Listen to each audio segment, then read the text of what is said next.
Today's talk is titled Existential Responsibility. And this is a vast talk. It is a concept that we cannot completely fill up in one talk, but I will create enough poetic imagery that you will always, by just remembering that imagery, be able to extract the wisdom that is being communicated in this moment.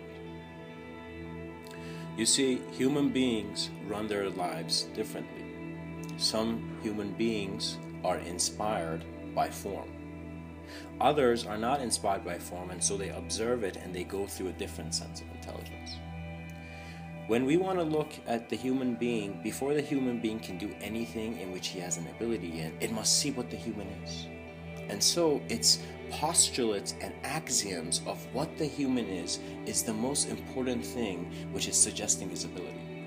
Because if you have false axioms, if you think you are something which you actually are not, you are living this whole life with an elusive sense of reality. Because you're not letting yourself see the direct reality that is accessible in the present moment.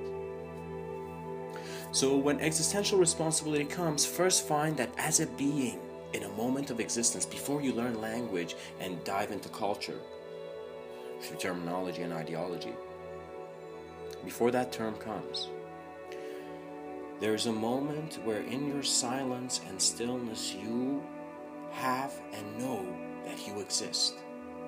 It's as if something they never had to teach you is that you existed and you are. So this is the first thing in which all your knowing is coming from, how you are observing your existence. And you see there's a light feeling, because once you ask deep questions, elusive reality cannot remain. Deception cannot remain when you're honest with yourself. And so that is the best transcendental shield that one can find. To be self-aware in the present and to be deep in the sense that you are a being with great vision. And so at first you do not know what vision is, and that is why your greatness is beginning, because you are humble enough to see more than what you have seen. And when that moment comes, your mind is given its chance. You're, in a sense, what you are conceiving to be a mind. Because at first we're introduced to the system of reality, and how the human being is usually collectively agreed upon is that the human being is a body, and in that body there's a system that is maintaining a mind. You have a body, so then you have a mind. We have the brain. The neural networks are lit up. So when we are aware of this, we see that this is one relationship of how we're interpreting existence in the moment based on what we are aware of in this moment. But the moment does not mean that we should not think about anything. The moment means that your awareness is to all movement as the stillness. It means that your reality, you're aware of all noise through silence. And so you have a view as a being, as a conscious being, to be present through both sides, both spectrums of intelligence, both views of the same being. Now the mind begins to at first be like, all right, I got a mind, so let's see how I can use this mind. How can I get my mind better? How can I? And so many people are drawn into the very dull path, in my view, of self-help books. Self-help books is like, a very lazy way to approach your existential problem. In other words, your experience does not need to be culturalized. You don't need to have a certain culture to experience, but you can be aware that you're experiencing things based on certain ideology and based on certain things that you at some point call beliefs. But in a sense, when you look at what a belief is, there's nothing there. A belief is just an agreement to a sense of form.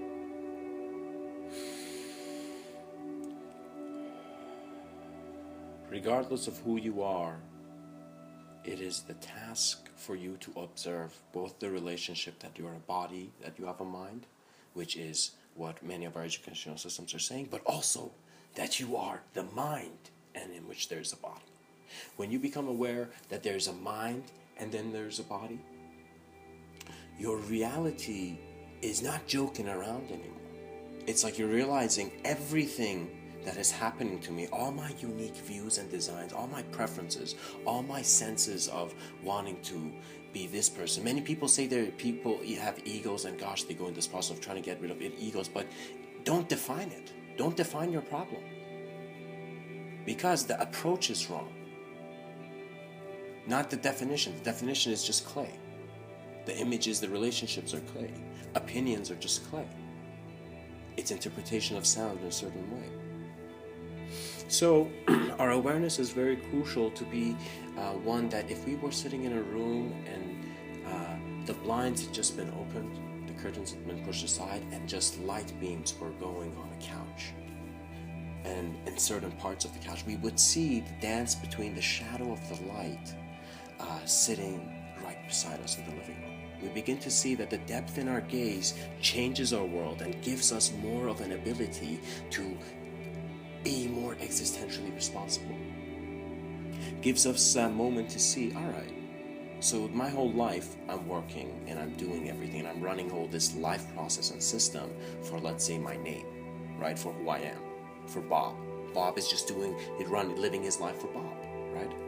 But in those moments of living just for Bob, just for the idea that you're just Bob, you're an idea, you're one thing, you're just an object, an objective view, Bob will see that there will come moments where in his awareness to what Bob is, Bob will begin to fade.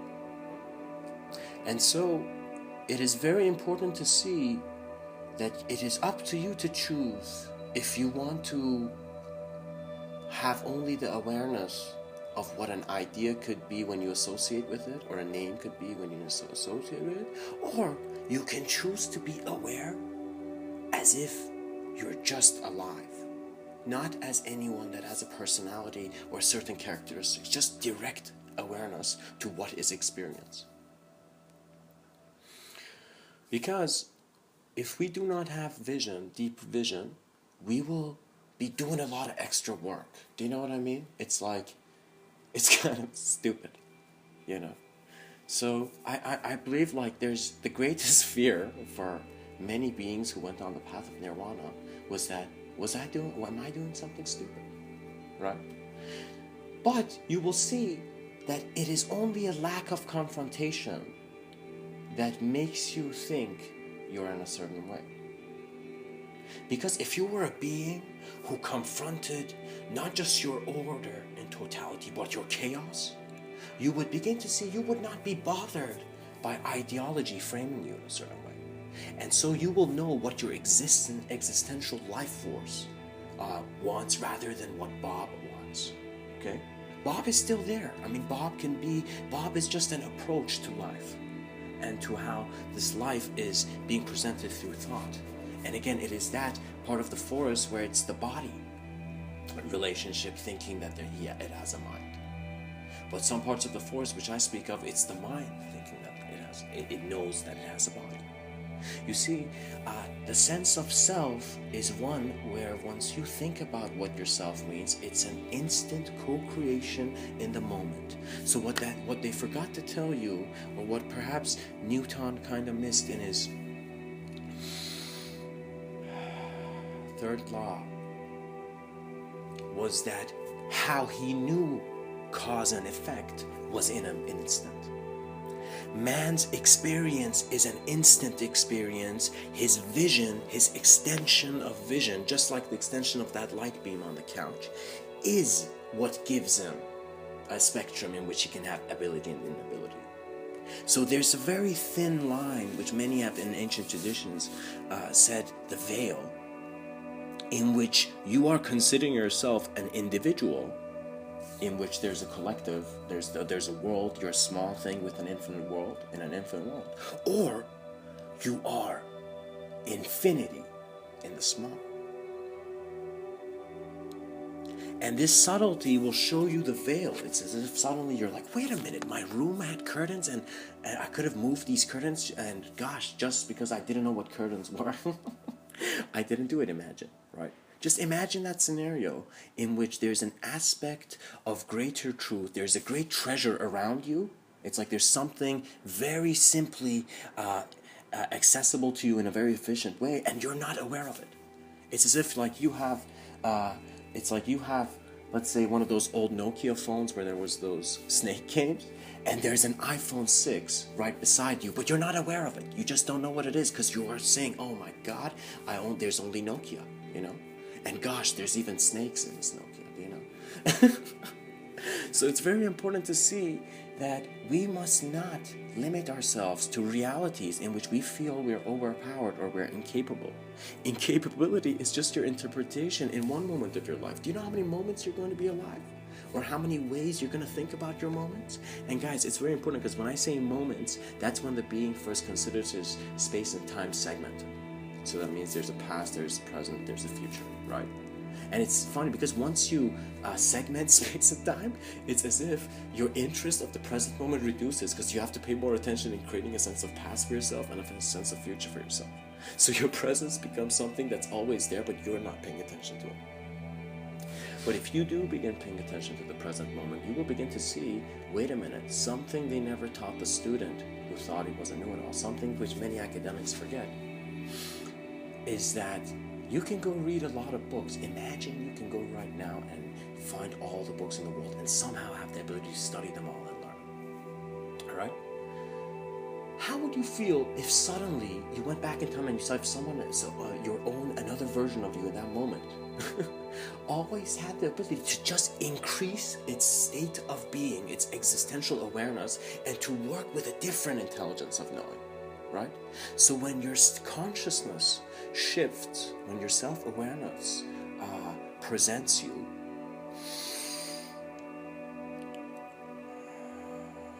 your story of life stops to be observed because you honestly and sincerely are looking to see where your truth is.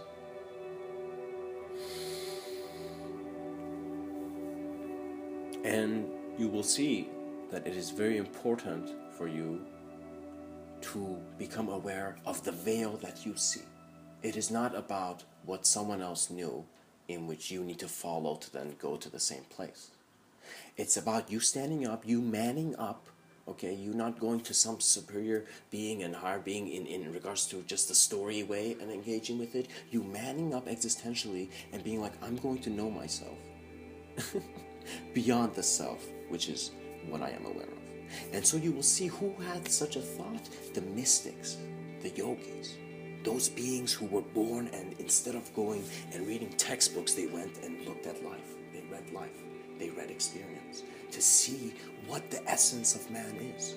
And so this is where meditation becomes very valuable to you, because it's something where once you realize it, you will realize your ability.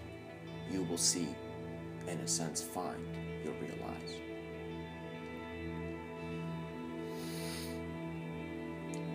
There is no controversy once you choose to stop everything. Man has one ability which perhaps Superman and man have the same. They're not. Superman cannot be greater than man in this ability. And do you know what it is? It's as if if a human being and Superman stood there, Superman could go do all his stuff and come back, and the human being would be like dissolved in his self-awareness. So what that means is, what is greater than Superman, a unique individual and a normal individual? The ability for there to be an existential experience that is not individual, that is a collective knowing, that is your collective consciousness. Life has suddenly just gotten meaning. And this meaning is no one else's. There's no dictation, there's no dictators. There's no rulers, there's no measurements that does not need to be unreal to you. Follow your reality, because that is when the greatest ability comes. And you will be surprised at the ableness you will find in just working, in taking this existential responsibility into exploring your sense of unknown, and then through that realizing the vastness of your known. And that is moving towards a sense of omniscient view. That is where you are realizing you're not just a communicator, normal communicator, you're an advanced communicator. You're a pilot of consciousness, a pilot who is aware and navigating within his plane of existence.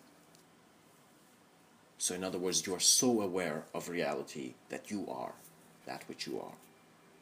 And so when people look at you, they will see that there is no one there but an existential knowing that is eternal.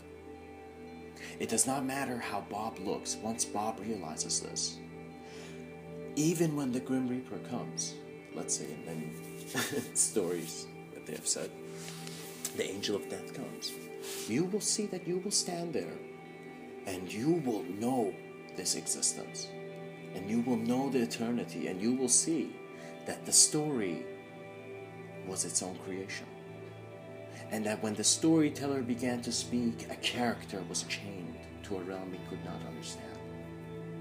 But once the storyteller was found, for the character became aware of the environment and everything, so the character no longer went in one elusive reality, or as, for example, the world of senses, as it is in, let's say, how the yogi approaches reality into observing it. Our experience has no end, and once you realize this, every moment of your experience is a new beginning. Existential responsibility becomes your ability to go into your most authentic awareness to existence. And through that,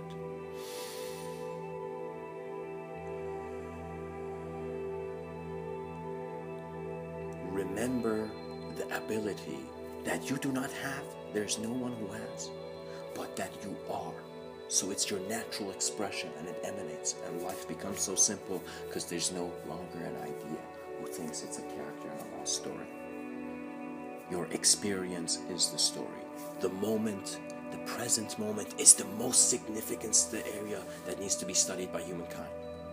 And once that happens, there will be an awareness that will shift the intelligence. You will no longer think of your days as segmented, like you won't go as in like, what should I do today, what should I do today, and you plan and make like a whole calendar for the rest of your life. You know, who wants to write a calendar for the rest of their life? Right?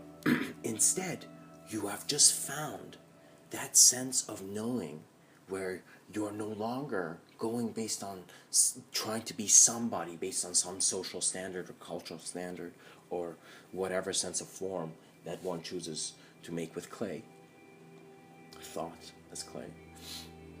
You will see that there is a way where your trust in life will bring you what you are here for. If you're a person who doesn't know where your life's going, and literally it's just like you're like, gosh, am I going to be doing this one thing for the rest of my life? The best way and clearest way and the most simplest way, this is accessible to anyone. It's there. It's in your nature. Is for you to sit down and close your eyes and go into a very gentle, calm state. I recommend going into nature and and going alone. Go alone in nature. Go alone in nature and sit down by a tree, by a spot which you trust. And sit there, and in that spot then sit down and trust life and trust your perception and trust all that you see to then be an observance beyond all that you have seen. And as you go in that state, life will become clear to you, because your idea of your sense, which was limited and chained to a certain ideology, begins to realize that no, I'm not an idea, I'm an existential and experiential awareness, and that is untouchable by the world of definition. In other words, some words can never touch you, and in a sense, based on realizing that some words can never touch you, no word could ever touch you. You were never an idea, and Bob was never here, but the cosmos was.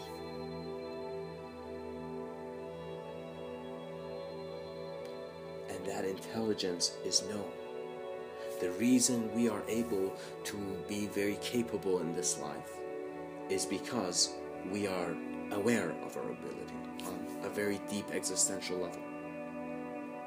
And once we have trust, our trust in our next step will make it,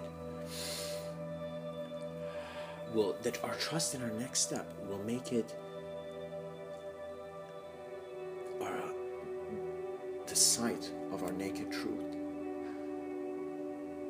In other words, we will break our truth to see what is there, and we will see it. And this is a sense of transcendental knowing within you. And this is where you have found Mr. Within. Not just within yourself, not just within a speaker, but you have found one idea within all ideas, and your observance of that one idea to be an unspeakable experience of the God and unified field of intelligence that you are. And in silence you will realize the depth of your existence. In that, as you sit beside that tree, just like the Buddha did, you will see that you are telling to life, I am done with my confusion.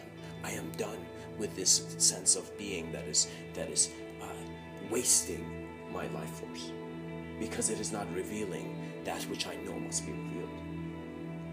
You will see that it is not that suddenly the gates of heaven open up to you. You will see that you will begin to see that you were not here. You will begin to realize long ago how the Vedic seer said to be in the world but not of it. That statement said long time ago by a human being at that time was that do not be so convinced by the clay that you have made, but realize that the hands of the clay maker are always there. Its design is imprinted in the clay. But the intelligence of the hands is a knowing, in the sense that one finger, one pointing finger, could never be more right or wrong than the intelligence of the whole body that is expressive there beyond the need for language. So how Mr. Within perceives language is that is a consciousness technology. That is a technology in which when you use language, it affects someone's mind, in the sense that it presents to them an awareness of what mind is. How you communicate what is real to you suggests the world you're communicating in. A conscious being is who's realizing the value in his silence when he's looking for self-exploration and self-discovery of the absolute reality and the nature of things. So what I realized is like, gosh, I forgot about culture and all these social games and systems I was involved in for a moment. And I realized there are unseen mountains of greater intelligence that is the greater ability of man, but because man is living in a certain way, his lifestyle is not giving him the permission to have those abilities. Self-awareness is your existential responsibility, because in your self-awareness you shall become an omniscient expression. You shall know yourself as such. And so you will begin to see it's not that Bob should suddenly disappear at the same time. It's not that you should suddenly throw away your ego or whatever. That is wrong. You should simply see that Bob knows now that he's an actor, where before he thought he wasn't. And so that being who's aware of the actor, and that being in the spiritual search, there was a phase where they said one recognizes the divine play, where you begin to see that ideology is not the truth, so you don't need to go tell someone that you believe this or try to prove someone based on language and separation or a sense of dualistic spectrum and in what is right or wrong, because the right and wrong is subjectively made. So what that means is it's just who has the louder voice in communicating what is right and wrong. And if you're an angry person, if you're not self-aware, if a child chooses to scream, but when the child is aware that it's too old to just do that shit, in a mall, so you will begin to see that all beings are great at any stage of their manifestation. All form is sacred. You might not be in your temple, mosque, synagogue, but you are always in your temple of being. You're always in your temple of awareness and existence. This is what you are within, and you are as an experience and intelligence before you are the ideology or the separation in which it becomes real for you that you're Bob. And so we right now need to see, we don't need to throw away things, we don't need to throw away tools we can't use yet.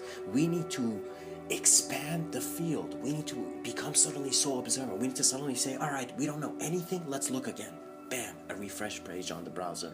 That is our life. Realize that human communication needs to advance, and your greatest learning and teachings do not come from listening to someone else, but come from how you study and observe and learn and expand your own intelligence. So you suddenly are not afraid of the mirror, and you go in front of the mirror, and you stand right in front of the mirror in your room, and also in the mirror of life, in the mirror of the moment, and you observe what you are. And so on one level, you're a physical body, you have a physical shape, you have a face, you have a design, and in looking at your face in that mirror, there's memory, there's awareness, there's ideology, and there's an infinite ability to be a world made out of you. But also within that moment, there's an awareness that you are just a moment of existence. You're a moment of being, and you're not chained, but you're able in the ways where you must be responsible and expand your qualification. You must authentically search for your source of intelligence, source of existential intelligence, source of awareness. And we need to build systems. We need to embrace the engineer's vision. We need to realize science is here for a reason. All the illusion, all the ideology is here for a reason. If you accept yourself as a certain philosopher, as a certain type of thinker, you are limiting yourself from that existential ability to intuitively be the awareness beyond thought. It's as if your mind begins to see that the reason you can entertain thought, as Aristotle perhaps thought, is that you are the presence and the awareness before the movement of the ideology that is the co-creation. So what that means is, if you begin to just shouting out your beliefs to someone and saying that person is insane, and this person is sane, and this person is right, and this person is wrong, and this idea is nice, and this is not nice, you will begin to see that you, like a child, are just saying whatever you want. And you're not being aware existentially first, as the being that you are, before the human idea, of where you are. So what that means is, before I give a talk, before Mr. Within gives a talk, I go in a space and I choose a space and I stand there. And as I stand there, I acknowledge that space. I do not suddenly begin talking. It's as if all those martial artists did not just have to respect the dojo. It's like every moment of your being. Be grateful because you see its greatness.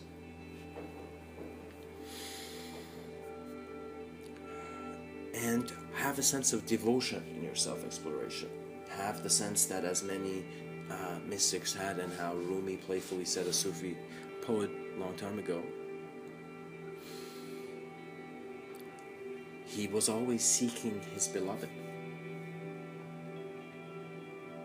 And that means he felt as a human being, not just as some object or some idea or some unknown quality that needs to just have fun before it fades, but suddenly recognizing that there is such vastness in this infinite spectrum. So what that means is, once you begin to look at things deep, infinity opens up to you in your spectrum.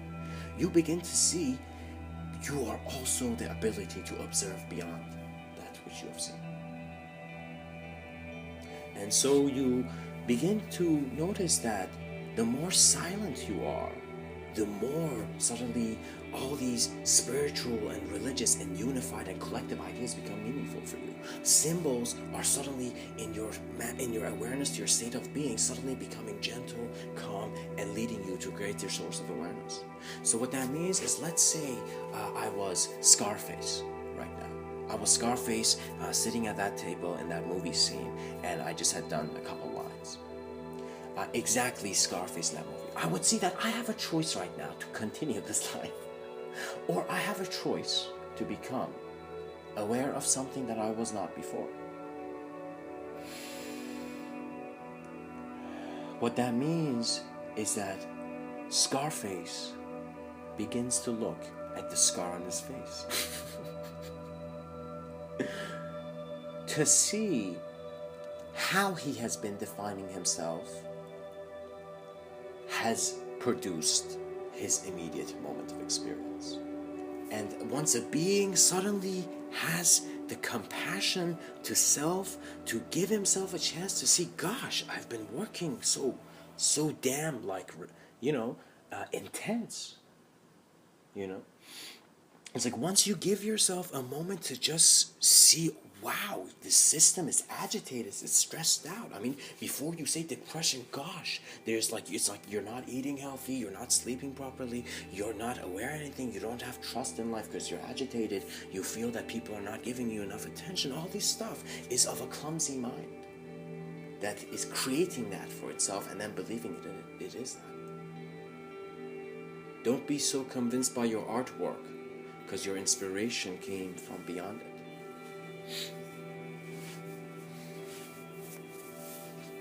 And so as you begin to love life, and so have this approach that one dimension of life is to realize its externality, sciences, theories, and it's beautiful infinite spectrum, as I said, but another dimension is to allow yourself to be the omniscient experience of all of it.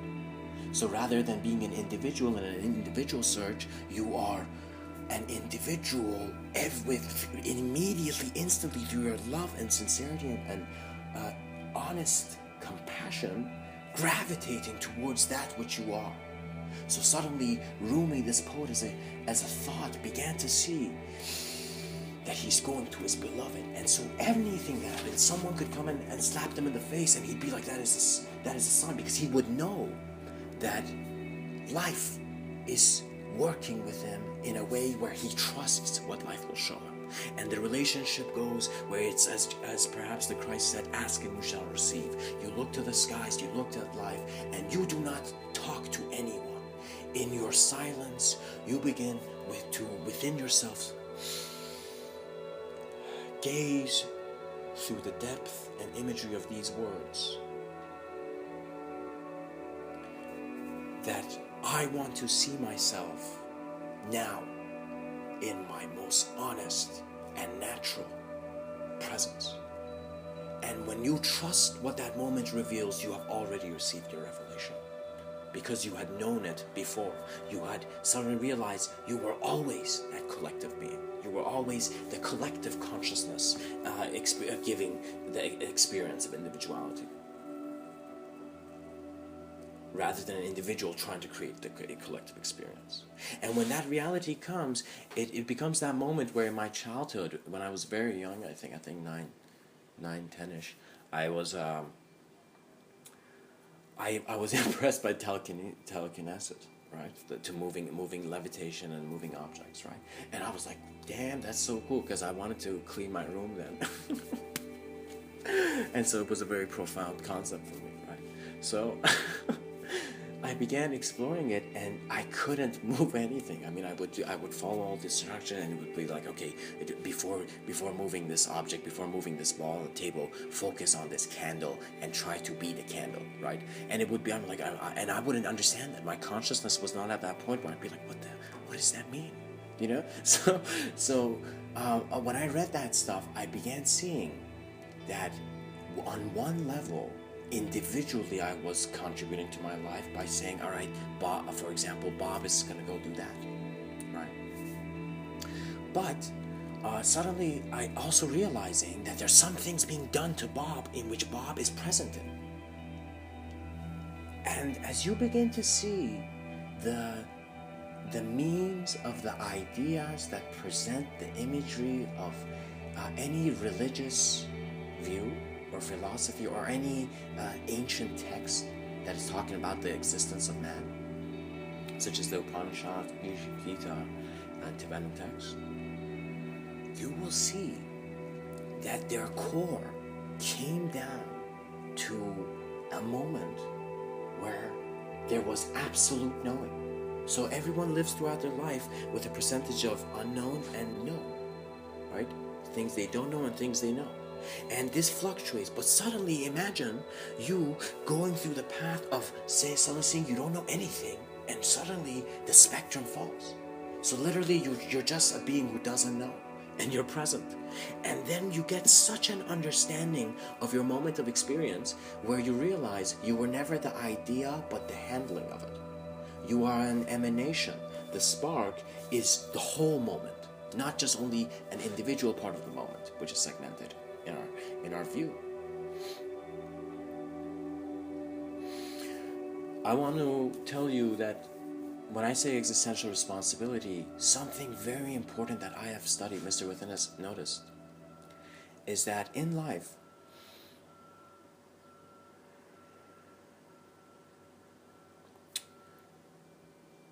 when you wake up in the morning and you begin your day, there's a certain view you have of the world in which there's a certain amount of trust you have.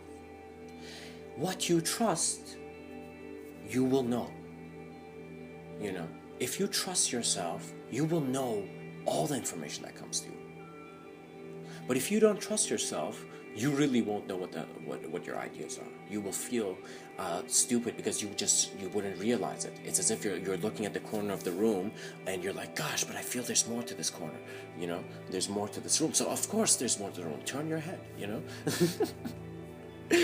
You know, and we need to turn our heads in a way where we're covering all angles, so we do not individually seek the angles, and we trust the day, and we see that percentage of trust is like, you don't just trust like you don't trust a person, okay?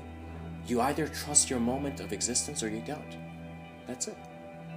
If you trust your moment of existence, eternity will smile at you, and infinity will give you new keys. But if you do not seek that which you know you are, you will be missing out on the greatness that is your intelligence. That's it. It's just you're not adding that to your experience. There's no deep consequence which we need to feel guilty about. You know, it's just like you're not utilizing that technology. And I think it's important to use it, because once you do, you will realize that you will perhaps to begin something that Mr. Within has suggested, your life's work. So you don't think about that you have a job, all right? You have your life's work, and your job is just giving you experiences. All those people who feel that they have jobs that they have to do, of course, there's a reason you feel that way. So trust that reason, and as you're doing the job, suddenly see that the job is giving you an experience of your ideas through it. So a job is an opportunity for you to go do a repetitive action, like a meditative practice even. And in that meditative practice, realizing that imagery and experience is contributing to your greater knowing, which is a more holistic view and a more multi-experiential thing, a multi-dimensional view. So then your life's work begins with you not wasting your day as if like thinking what to do. You immediately waking up and going doing the most inspired thing you want to do. So what that means is some mornings I wake up and food is not in my mind. It's actually to go and perhaps record a talk or go write something, because in writing I am observing that manifestation. It's like when I write words, that's like insane shit for me. Because I am bringing abstraction into more of an external view. I am giving manifestation. I am a creator in that sense. And so a practice that Mr. Within suggests is for you to just begin observing how you write and your writing. It will give you great wisdom in a very short amount of time, and if you're limited to space. Let's say if my external legs don't have mobility, if I'm just a being who's sitting down, that's perfect. You don't need to move around a lot in this life to become aware of the nature of being. The nature of being is simple. It's right there. You don't need to do anything. Just observe it. And as you do, your nature of being aligns you, and your trust increases in the sense that your inspiration is your direction, and it is how your knowing is constantly observing itself to know more about itself through the unknown. So what that means is take a sword and rip the veil which you think that you are a certain type of person, you're a certain type of shape. You are a selfless observance of all selves. You are that which has an unspeakable dimension of experience which you know. It is your world.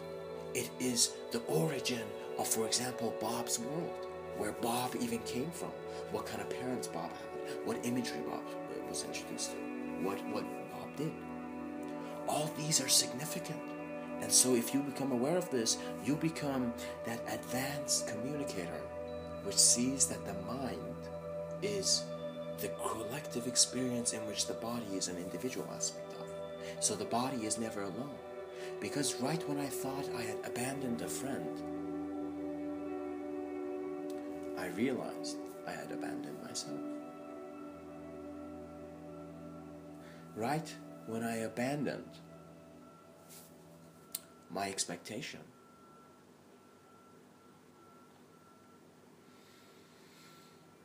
all expectations abandoned me. You become an orphan in your existential awareness.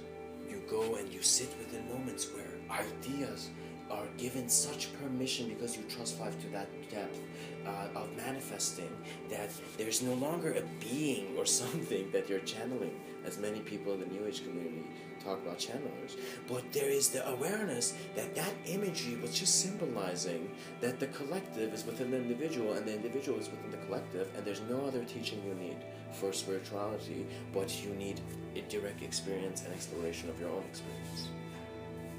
And as this is done, you, by asking, have received. It's instant, the knowing. So perhaps what the Christ was very brilliantly presenting is that by asking, you begin to observe communication and seeing how you are not that communication, and how you have received all that you are because you created it. So what that means is when you're in an empty room and you say, hey, somebody give me truth, you are the one asking and receiving it. In an instant you receive the emptiness that was your question. Because you are the presence and the present creation within the moment and of the moment. And this is when existential responsibility is your trust in life, where you begin to see you are not a prophet, but you are a being who has understood that your trust is even beyond that which could be prophetic to life. You trust life in ways where they won't say, oh, he's a good person, oh, he's a bad person. They would say, he knows that which he is. She knows that which she is. And all ideas are present among all they could be and all that they were never. Were, I guess in a sense, all that they never were. And so you begin to enjoy and constantly be in a state of joy and bliss by how you are playfully talking, how you're playfully conceiving ideology. You're going into that state of subtle awareness before idea is manifest, so you're aware of idea. It's very silent, it's very still, and it's very amazing, because once you are oriented through silence and stillness, you get amazing mobility in communication, in noise, and in movement. So it's as if like my communication manner suddenly shifted in my self-awareness and self-observance and deep self-contemplation in nature and of nature.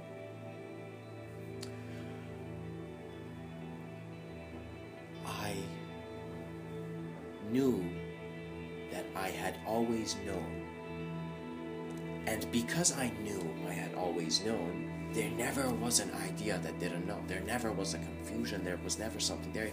It was just a clear view.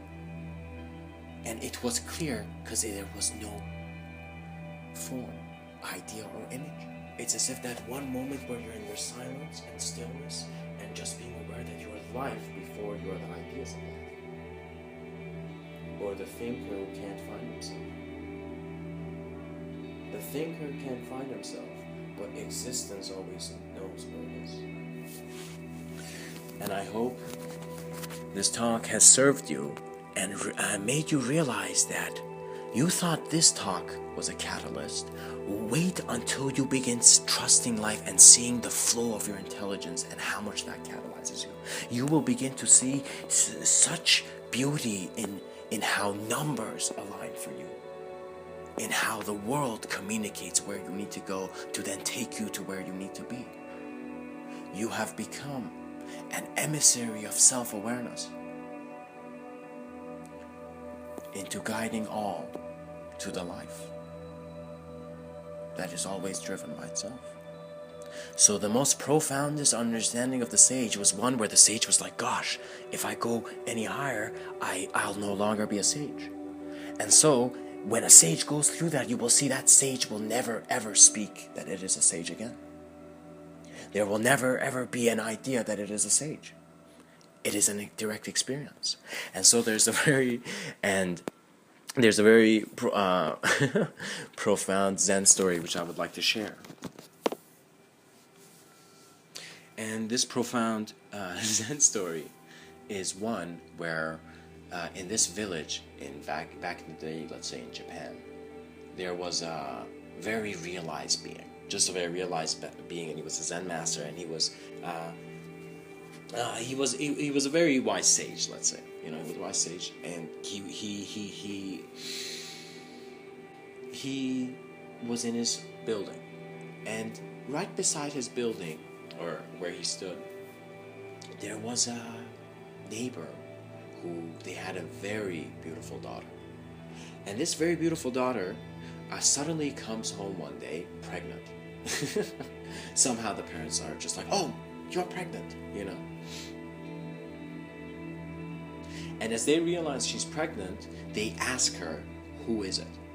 And this beautiful girl was such in love with the guy who was some butcher guy in the market, that she said it was not that guy. Right? She said it was the Zen master. She was scared that the father would go kill that guy, right? Something like that, So she says it was the Zen master. This is an actual story. It's a very profound story once I get through it. So, pretty much what happens, the girl comes home, she's pregnant. Regardless of what she feels, the parents realize she's pregnant. They ask her who it is. The girl says it was the Zen master. The parents go crazy and they have the child. Let's say they have the child. Once the child is born, they take the child to the Zen master and they say, this is your child. And the Zen master, instead of being like, holy shit, it's not, the Zen master says, so it is. The Zen master says, so it is. And the parents were like, you piece of shit, never do this, something like that, There was a lot of growling. And so years go by, and this beautiful woman suddenly realizes that, gosh, I have lied. So she goes to her parents, and she can't hide the guilt because she sees like what a calm person that guru was. The parents run to the Zen master with such apology. And they go there and they say, that is actually our child. We need that child back. And they look at the Zen master as if he hadn't moved since the day they gave him the child. And he says, so it is. And he gives them the child. And the moral of that story is that as you become observant of that which you are, as you become existentially responsible, your intelligence and how you flow in this life and how you are intuitive and how your intuition is a direction, is a knowing, will guide you in a profound manner where you're like, what the hell was I doing thinking about depression? What the hell was I doing thinking about trying to find the thinker? What am I trying to seek knowledge for? What? I am some kind of knowing. That's why I exist. Let me observe this. Let me discover the beauty in the mystic's eyes. Let me see the silent sermon of the yogi and the Buddha. Let me hear it. That means go learn from their presence, not from their words. And we have too many teachers that are not teaching with presence. So what that means is, Mr. Within would really like to see many teachers who are existentially self-aware to go into schools and be very able around them. Be people who have great ideas and who are aware of the greatest ideas. People who have observed themselves and are honest, are sincere. Because a teacher does not need to just communicate ideas and then leave the classroom as if his job was too much to handle. A teacher needs to see that his investment and contribution to this world is his presence and how clearly he can communicate the greater knowing which can be introduced to our children through his presence, through his ability to be. So what that means is childhood is a very important moment, because that is when you are recording the ideas which you're going to use to build your ambition, build your sense of direction and knowing.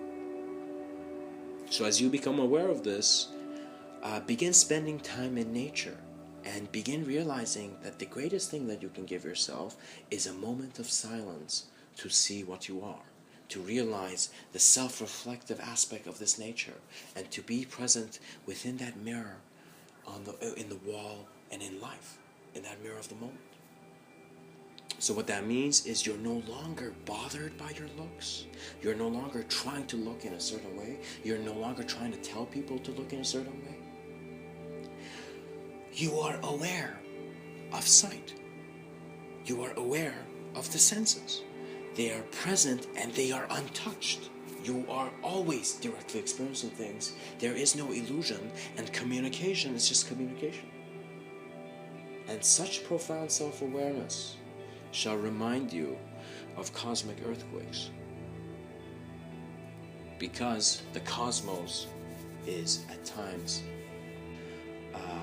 the idea we have as an individual. But once that individual realizes that it is the direct experience of the cosmos that has given it the awareness to be self-aware, we will become the most compassionate beings. We will be like, gosh, I'm trying to think if I should pick up trash or go save animals. No, you should become such existentially aware, just like that yogi, just like that realized being, just like that mystic, that sincere spiritual seeker who his longing took him to the beloved.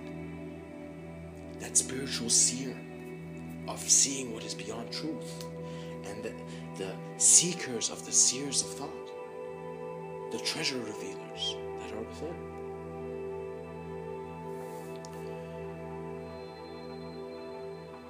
We will become able, because our ability comes before our approach is shaped, and that is why we can approach all there is. You are existentially responsible, and that is why you must be responsible for all existence. Much blessings. Namaste.